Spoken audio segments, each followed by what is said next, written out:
Doctor Babasaheb Ambedkar यांचं घर आहे. हे त्यांचं बालपण इथं गेलेलं आहे. त्यांचं कम्प्लिटली बालपण इथं गेलेलं आहे. आणि हे ते मालक जे आहे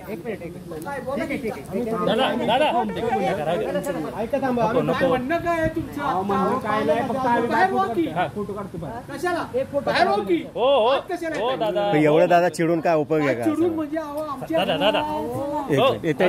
त्यांची व्यथा ऐकू बोला. आमची हालत बेकार केली, बेकार खायची मोचत केली आहे माहितीये का?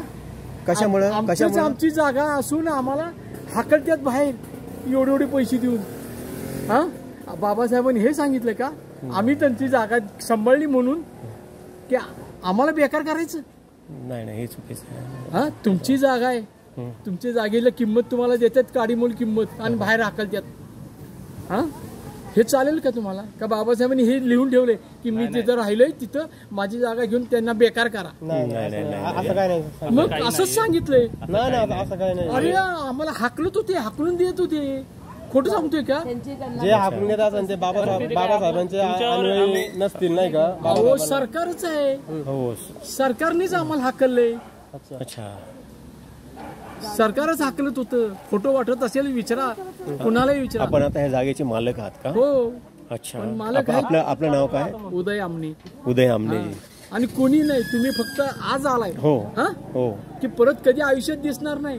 अच्छा, तुम्हाला आमची कथा ऐकणार, वाईट वाटेल. नाही, अगदी तुमचं बरोबर आहे. आम्ही आता मावळ मधून आलेलो आहे, पुण्यावरून आलोय पाहण्यासाठी आलो की बाबा आम्हाला तेच म्हणतोय ना. आम्ही तेच म्हणतोय तुम्हाला, तुम्ही फक्त इथं येणार, बघणार आणि जाणार. त्या घरात व्यक्तीचं काय काय आहे याचं तुमच्या डोक्यात काहीच नाही. काहीच नाही. अगदी अगदी बरोबर आहे. बघा कसे बोलतात. बघू देत आहेत ते. त्यांची परिस्थिती सध्याची काय आहे त्यांनाच माहिती. आम्ही तुम्हाला आत यायलाही नाही म्हणत नाही. तुम्ही आत सुद्धा जाऊ शकता. परवानगी फक्त कोर्टात ना आणा किंवा कलेक्टर जाऊ शकता. अडवत नाही तुम्हाला. त्या अक्षरशः रोज रडतोय मी. मान्य जागा असून आम्हाला खाता येत नाही आज. अच्छा, बरोबर. सरकारने एवढा अत्याचार केलेला सरकार करते. पडायला आले तर दुरुस्ती करायला सुद्धा परवानगी देत नाही. बघायचं आहे का घर कसं गळतंय ते? आम्ही झोपतोय कसं ते बघायचं आहे का? दाखवत आहे का? एकाने यायचं फक्त. तुम्ही कोण व्यवस्थित सुशिक्षित नाही? एक मिनिट. तू काय किती शिकलेस? मी कॉम झालेलो आहे. मी जातो.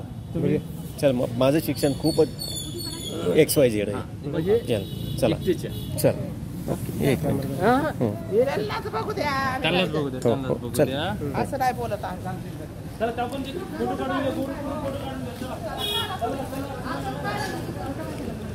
ताई मी बूट काढू काय? असू द्या. आता तुम्हाला आम्ही राहतोय तेव्हा आमचं आम्हाला काय माहित. असू द्या, नक्की असू द्या. असू द्या, काही नाही. ते पडायला आले, कौलावर आहे सगळं. इकडे या, आत या.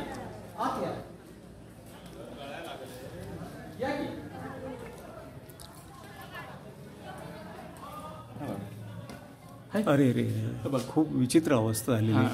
आणि तुम्ही नुसते बघता, आम्ही काहीतरी करू म्हणता, पण तुम्ही कोण लोक येत नाही, पैसे काढत नाही. दुरुस्त करावी. बाबासाहेबांचं घर आहे. बाबासाहेबांचं घर आहे. तर तुमच्याकडनं एक 5-5 रुपये जरी काढले तर किती अमाप होतील. हो, खरी गोष्ट आहे. खरी गोष्ट आहे. दुरुस्त करायला तुम्ही हे तुमचं ठळक मांडा. आता ठळक मांडा. काय मांडायचंय? काय सरकार हे बघतच नाही आमच्याकडे. तर आमची दशा बेकार करून टाकली आहे सरकारने. आम्हाला खाता येत नाही. आमचीच जागा असून आम्हाला खाऊन देत नाहीत. काय करू आम्ही सांगा? ठीक आहे, आम्ही आमच्या परीने काय प्रयत्न करायचा ते करूया. बघा, ठीक आहे. आम्ही आमच्या परीने काय प्रयत्न, समाजापर्यंत हा मेसेज जाणार आणि अख्ख्या भारतामध्ये हा मेसेज जाणार. महाराष्ट्राच्या बाहेर ज्यांना मराठी कळतं ते हिंदीमध्ये ट्रान्सलेट किंवा कन्नडीमध्ये ट्रान्सलेट करून हे त्यांच्यापर्यंत पोहोचवलं जाईल. ठीक आहे. हो, आपलं परत एकदा आपलं नाव? माझं उदय लक्ष्मण आमने. अच्छा. माझ्या वडिलांची जागा घेतलेली आहे, खरेदी केलेली आहे. अच्छा. ही एवढी मोठी जागा असून सुद्धा मला किती एकर जागा आहे? 30 गुंठे जागा आहे. 30 गुंठे जागा म्हणजे अर्धा एकर जवळजवळ आहे. 1 एकर जागा एकरच जागा आहे. तरी सुद्धा सरकारने आम्हाला हाकलत होतं. तर आज आमचे उदरनिर्वाहाचं साधन नाही माझं. अच्छा. आई गेली, बाप गेले, मी आता एकटाच आहे, काय करणार. उदरनिर्वाहाचं अजिबात साधन नाही आणि सरकार आमच्याकडे दुर्लक्ष नाही. हा व्हिडिओ सगळीकडे जाणार, सगळीकडे जाणार. ठीक आहे ना, काळजी नसावी. हा व्हिडिओ सगळीकडे जाणार. अजिबात याची दुरुस्ती झालेली नाहीये. सरकार पण ह्या गोष्टीकडे लक्ष देत नाहीये. उलट ह्या परिवारावर दबाव आणत आहे. मग इथं साताऱ्यातले कार्यकर्ते काय करतात हा मोठा प्रश्न आहे. साताऱ्यातले, कराडातले, सांगलीतले कार्यकर्ते काय करतात. आज आम्ही पुण्यावरनं इथं आलेलो आहोत. ठीक आहे, आज आम्ही पुण्यावरनं इथं आलेलो आहोत. बाबासाहेब आंबेडकर लहानाचे मोठे इथं झालेले आहेत साताऱ्यामध्ये. त्या साताऱ्यामधलं हे घर आहे जे तुम्ही पाहतात. आणि हे ते मालक आहेत. हे जे ते मालक आहेत, हे पहा, त्यांचं हे घर आहे. ठीक आहे ना, हे त्यांचं घर आहे. हॅलो, हे त्यांचं घर आहे. येस, हो हो हो. अर्धा एकर जवळजवळ जमीन आहे. जवळजवळ अर्धा एकर जमीन आहे. हे पहा, खूप म्हणजे ह्या घराचे खूप हाल झालेले आहेत. खूप हाल झालेले आहेत. Yes yes yes yes. अरे बापरे, हे पाणी असं पडतंय म्हणून हे लावलेलं आहे. ठीक आहे ना, हे पाणी पडतंय म्हणून हे प्लॅस्टिकचा कव्हर लावलेला आहे त्यांनी. पाहू शकता. घराची दुर्दशा, तर आमची कशी दुर्दशा असेल, आम्ही कसं खाऊ. मी सगळीकडे हा व्हिडिओ टाकेन. त्याच्यामुळे तुम्ही काळजी करू नका दादा. मालकाची दुर्दशा काय चालली. चला येऊ मी.